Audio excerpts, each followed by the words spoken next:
hey, watch this video until the very end to literally get a free vibrator. I'm dead ass.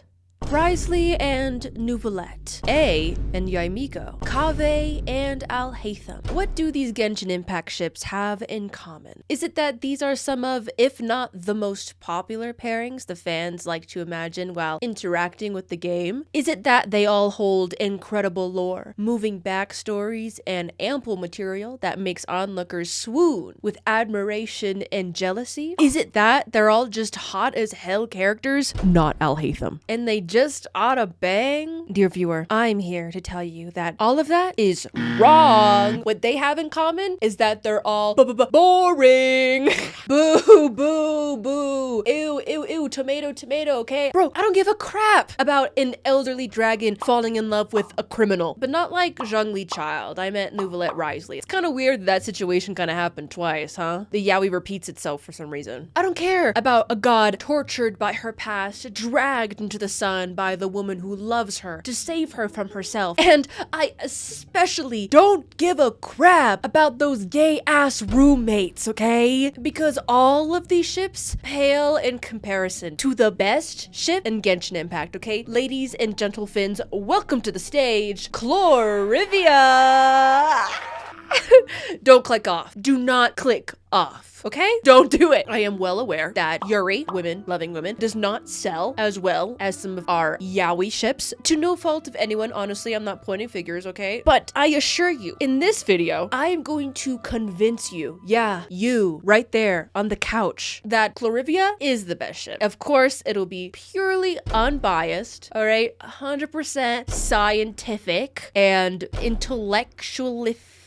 Just don't look at my sources in the description, okay? Deal? There aren't any. There are no sources. The source? Trust me. That's a nice argument, Senator. Why don't you back it up with a source? My source is that I made it the f up. So, give me a chance. Here and now. I promise it'll be good. And do you know what else is good? Self-care. And by self-care, I mean dildos.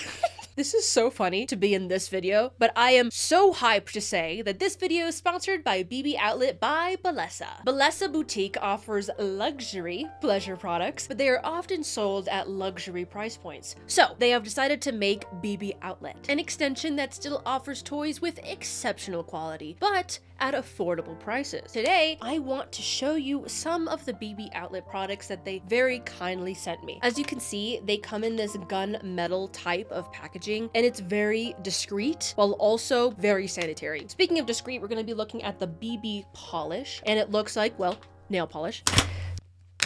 So nosy weirdos, I had to fight this. So nosy weirdos won't really think twice when they see this bad boy in your nightstand. So you just pop off the cap to reveal the suction toy, and it has 5 different speeds. And girl, it's only $24.99. And now I want to show you guys the BB Palm Pilot. This one is only $21.99. I'm gonna hurt someone. Hold on. This one sits in the palm of your hand very easily, like so, and it has a hand strap attached. It has suction and tapping with 5 different modes each. I am Iron Man. Next up is the BB AirPod Pro. This one is a great choice for beginners, and it has suction, tapping, and vibrating. All you gotta do is remove the tip to see the tapping. And like the others, each mode has 5 different settings, and it's only $23.99. And last, but certainly not least, we have the BB Air, which I think is the best option for beginners because it is so not daunting, okay? It has suction and tapping features with, again, 5 different modes for each, and unbelievably, it's $14.99. Each toy is rechargeable and waterproof, while also being made up of body-safe silicone. I am so excited to say that BB Outlet and I are giving away free toys to absolutely everyone, okay? So just click the link in the description to claim your free vibrator. Yes, chat, this is real. Thank you so much, BB Outlet, for sponsoring this video, and back to Yuri. If you're not aware, this ship is made up of Clorinde and Navia. And of course, this is the Yuri ship from Fontaine, and it unfortunately goes by the exceptionally STD sounding name Clorivia. I don't know why we agreed on that one. It just sounds like it's Mono's best friend, girl. The ship name doesn't sound like Yuri filled with years of pining and tragedy. I don't know what that would sound like, but Clorivia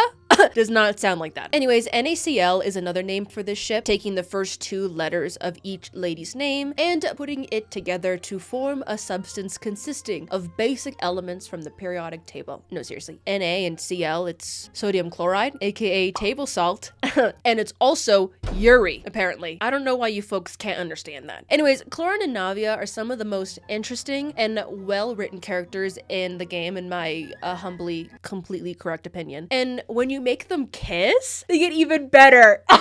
So, in the way of the tabletop troop game both ladies love to play, I will be rolling for persuasion to successfully persuade you all into agreeing with every single thing I say. Okay, thank you. Thank you. Thank you.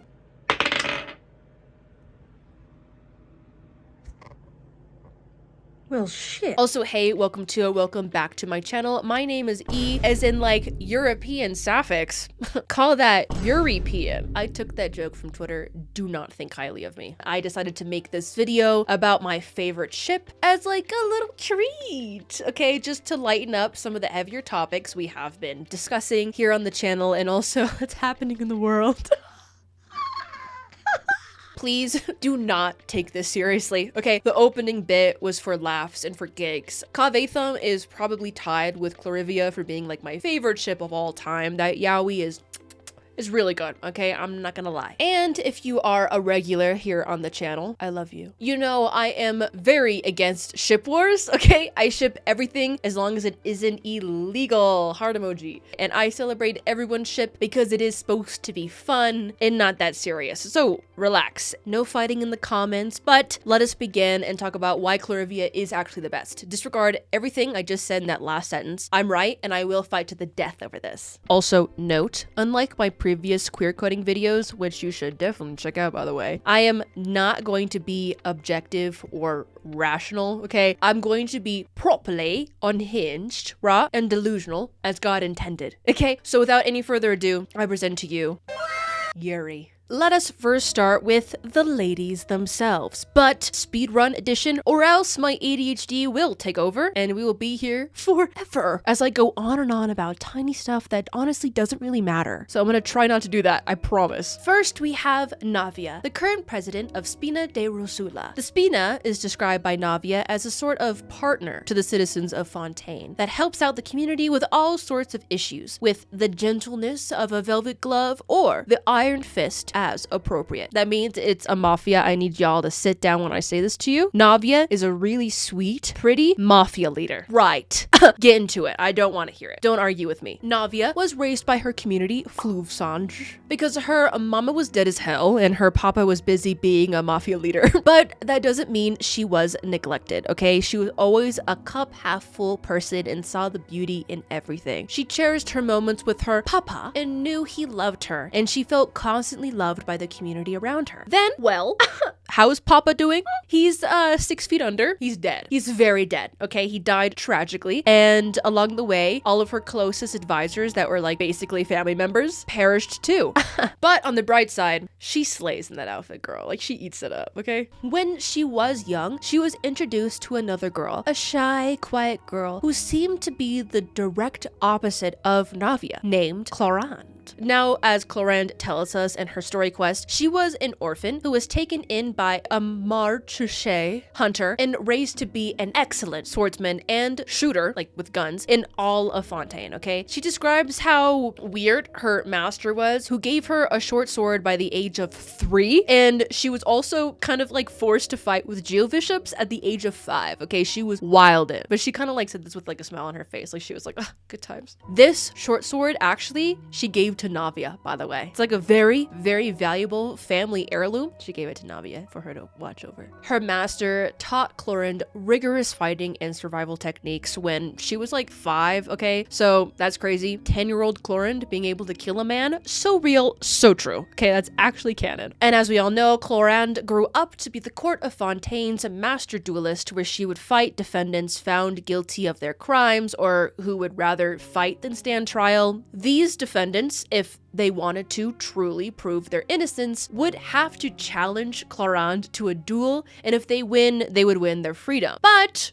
slight problem though, Clorinde is the GOAT. So she basically kills everyone who dares to challenge her in an act of hubris, including Navia's father. Whoa! The drama of it all. That's tea, okay? Whoa! Clorinde annihilated Papa? Navia's old man? Giga Chad move, honestly. If you really want to win a girl's heart, all you gotta do is make her bloodline just a bit thinner. Before this soap opera level turn of events, Clorinde and Navia were the closest of friends. Clorinde's master was actually great friends with Callus, Navia's father. So the two young girls would see each other often and bonded over tabletop role-playing games. The night Navia got her vision was during her birthday party. A party that consisted of some of the closest people in her life, that being her dad, the family's closest advisors, and of course, Clorinde, where naturally they played as a duo in the game, while also being a great duo IRL. They essentially grew up together, so when Callus was accused of some horrible crime and he asked for a duel, well, that means Clorinde, the champion duelist, had to kill him, okay? Whoa. And let's just say Navia and Clorinde's relationship after was not the strongest. It was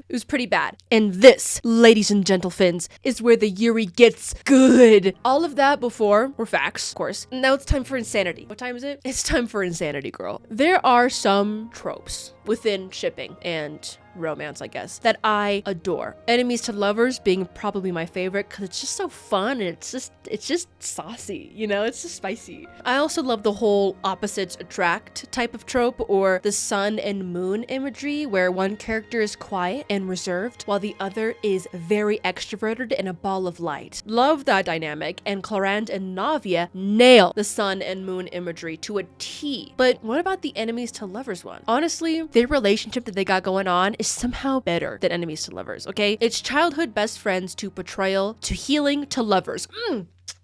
Oh, delicious. Waiter, I'll take 40 more. All right, that is so good. Before we officially entered Fontaine and the fandom heard whispers of the cast, everyone immediately clocked this Yuri, that these two have something going on. We knew they knew each other, and from looking at them and viewing their personalities for a split second during the trailer, we surmised that this Yuri was gonna be like a cat and dog dynamic, right? We thought bright sunshine girl who's very obviously into grumpy, quiet woman who's a bit emotionally stunted, but is in love with the other girl as well. Miscommunication and hijinks ensue, right? That's what we were all clocking. But what we got instead, bright sunshine girl fighting every day to maintain that smile, wanting distance from the stoic, quiet woman who followed her duty and killed her father, both grappling with the fond memories of them growing up together and mourning the loss of their innocence. It wasn't Navia bouncing around with energy, bothering the grumpy Clorinde into falling in love with her. There's nothing wrong with that Yuri, by the way. I'm just saying. This is like a level up, okay? It was sopping wet beast wife guy Clorinde begging for an ounce of Navia's attention following their horrific past. Oh, it's so good. It is so good. It is so good. They don't make romance like this anymore.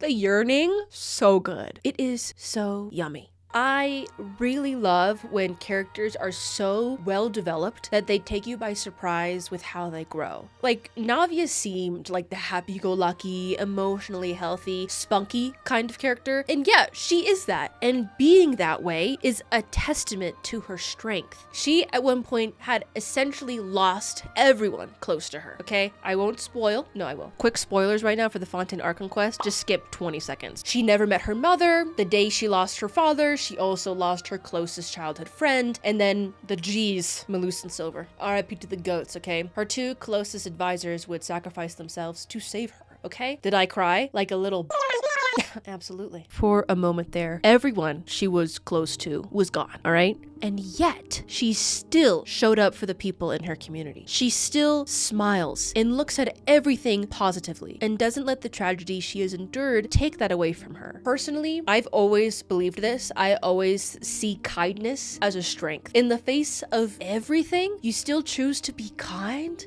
Man, what a person. And Clorinde also seemed the diluc type, right? Stoic, powerful, quiet, and mysterious. She is all that, but she's also a little pathetic. Like, and she's also a little simp and a huge nerd, okay? She is a senior game master at her tabletop troupe, which basically means she is a goated DM. Her entire story quest was just a D&D campaign, okay? I loved it so much. It was so good. One of my favorite story quests. She is also just a lot of it, pathetic about Navia. Like, honestly, me too. And I mean that with a lot of affection. At every single opportunity, Clorinde brings up Navia. Navia is always on this woman's mind, and she is not slick about covering it up. It's especially funny when you ask her about her job while she's in your teapot, and she goes, before I met Navia. Girl, what? Now why is Navia in it? Why is Navia always in it? Clorinde is such a wife guy.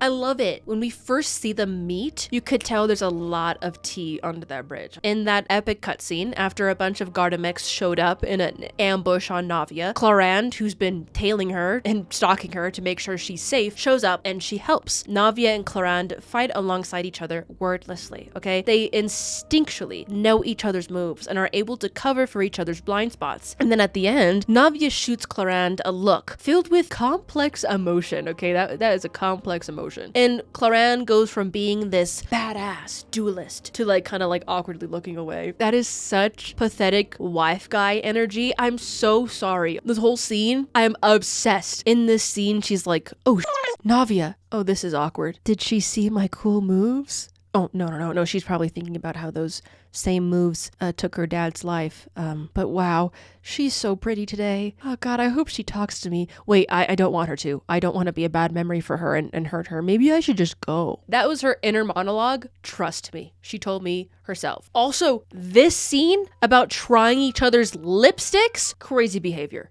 Huh. Is it just me, or did you get a new lipstick? Oh, I did.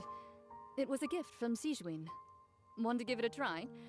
I think the color would suit you too.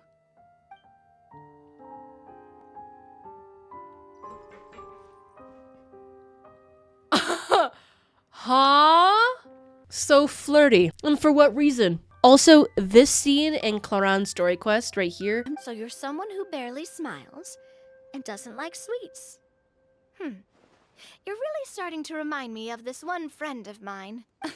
That felt like flirting. Sorry. I always love when someone in the relationship is a wife guy or someone who is just so insanely head over heels in love with their partner that they mention their partner at any given moment and would do anything for that person. Also, just to throw this in here real fast, the story behind their weapons they use in that cutscene that I showed earlier are actually a pair, and each weapon tells a love story. Just straight things, obviously. I love their dynamic and the drama of it all. Walk with me here, okay? Imagine you are Clorinde, close your eyes, and you are growing up with your childhood best friend, someone who knows the worst and the best of you. And as the years go by, you soon start to realize that you're developing complicated feelings for them. And when you two finally grow up, you figure those feelings out. And then you think at one point you can muster the courage to make a move. But then boom, her father gets accused of murder, and now you gotta kill the guy. And worst of all, you can't tell her that this was his wish. He did it to protect her, and you also want to protect her. And then in that moment, you watch as, well, not only his dead body hit the floor, but you watch as the love of your life has the once ever-present joy in her eyes fade away. The looks she gives you are no longer full of carefree laughter,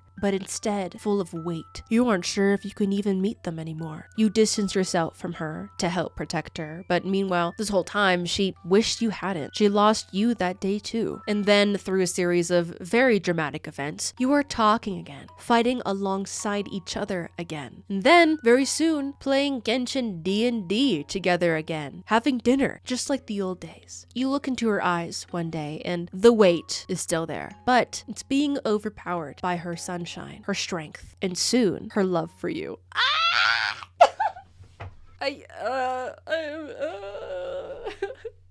Oh my god. I just cooked up some delicious fan fiction. Y'all, write that down. Oh my god. They're beautiful. That's why they are the goat. Why is Alhaitham here? Why is he here? Why is he here? But it's not done, okay? Then one day, the two of you are playing Genshin D&D, and suddenly it becomes like really serious, no spoilers. And while everyone around you is summoning heroes of the past, long story, to aid in your battle, she looks to you, holding the sword you gave her years ago, which again is a family heirloom, and she protected this whole time. Okay, that's crazy gay. And she calls to your master for aid and thanks your master for saving her, quote, friend, the best she's ever known. And then you two share a look between the two of you, and then you guys fight together, and then later you ask her what she meant by that and if she actually truly meant it, and then she gets all flustered and she's like, I don't want to get sentimental. I know what they are. Also, I just love when they just wordlessly speak to each other. And one example is Sijween's demo, where they just kind of communicate with their eye contact. And this moment at the beginning of Clorinde's story quest, where they just kind of like know what the plan is. Okay, they're just on the same wavelength. But also, this is weird. During the last lantern rite, when we found them on a hillside, we saw that Clorinde would yell out frustrations to the world like Navia does to help relieve stress. But she says this instead. I will pass. I prefer to let actions speak louder than words. Actions speak louder than words? And then looks to Navia. Is she talking about making out? Also, this moment too. And that hurt? Yeah, it hurt. What, something you want to experience for yourself? Anyways, so why are they the best Genshin Impact ship? Because I said so, okay? Because I'm right. But because of the past, the growth, the healing they found in each other. Also, Navia's dad was gonna die anyways. He was sick, I think. So he decided to go out like that to protect Navia, but whatever, details, whatever. So, in review, sopping wet dog wife guy Clorinde and hardened sweet ball of sunshine mafia leader Navia, always and forever Alyssa Edwards, so gorgeous and beautiful and just amazing Yuri, okay? Just incredible Yuri. 10 out of 10. 10s across the board. Immaculate Yuri. Hoyoverse went nuts cooking this one up, okay? Sorry. Also, I have Navia with her weapon. Only the best for my queen. But I wished for Clorinde. I just kind of wanted her to be next to my Navia, my teapot, but I was broke. I want to build them like a little cottage on the hillside. Wow, is this mental illness? Like, that's insane. Anyways, I would like to share with you some songs that I think are very Clarivia coded, okay? Pay attention. This is critical information, all right? From the Start by Laufey. Odorico by Venti. I never looked up the translation of this song. It's just one of my favorites. I just love the vibe, and the vibe of the song is their love. Also, my friend who knew the translations said, wow, yeah, it's them. So, Can't Wait by Doja Cat, especially the lyrics when she goes, I want to take you overseas and stop by in Paris, Fontaine, and watch you taste the cheese, take you to Bully and get you smelling sweet, in love with you, je suis, I love you, mon chéri, in love with you, je suis, I love you, mon chéri, I'm gonna cry. And Birds of a Feather by Billy, but the painful, perchance almost toxic love interpretation of the song, I like that interpretation better. And of course, the ultimate Clarivia song that I cry thinking about them when I listen to it. It is, of course, My Love Mine All Mine by the GOAT Mitski, where, listen to me, Clorinde's the narrator, and she's looking up to the sky, asking the moon to protect her love, even when she dies. I don't want to be here anymore. It's so good, okay? My love is mine, oh mine. Nothing in the world belongs to me but my love, mine, oh mine. That's her. That's Clorinde and Navia. Sorry. I'm so glad I did this video because I was really depressed about the world earlier, but now I'm feeling much better. So thank God for Yuri. Also, before you start pooping on my parade, I don't want anyone in the comments section to be like, actually, this song means this, and this. Shut up! Shut up, okay? This is my Clarivia Yuri playlist, and I get to choose which songs I cry over. If it's the vibe that fits, it's the vibe. If it's the lyrics, it's the lyrics. Also, because I want to celebrate artists, here are some exceptional Clarivia art and cosplayers, so please enjoy at your leisure.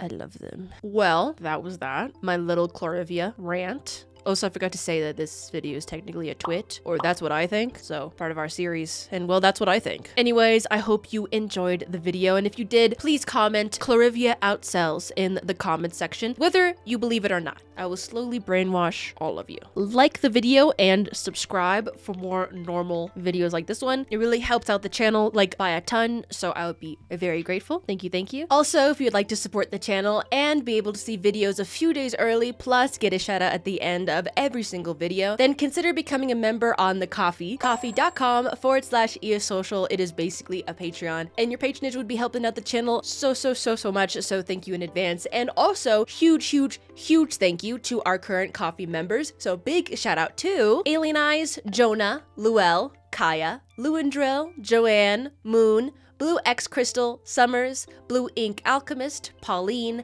S, Cass, Onyx Side, Atticus, IAK, and of course, Pierre Burner. Thank you guys so much for supporting the channel. It means so much, and I hope you guys are enjoying this video early. Hey! And I'll see you next time. Okay, bye. I hope you are having a beautiful day. We stream on Twitch, twitch.tv/eisocial. And if I don't see you on Twitch, then I'll see you in the next one. Okay, I'm gonna go listen to music and cry. Okay, bye! Bye!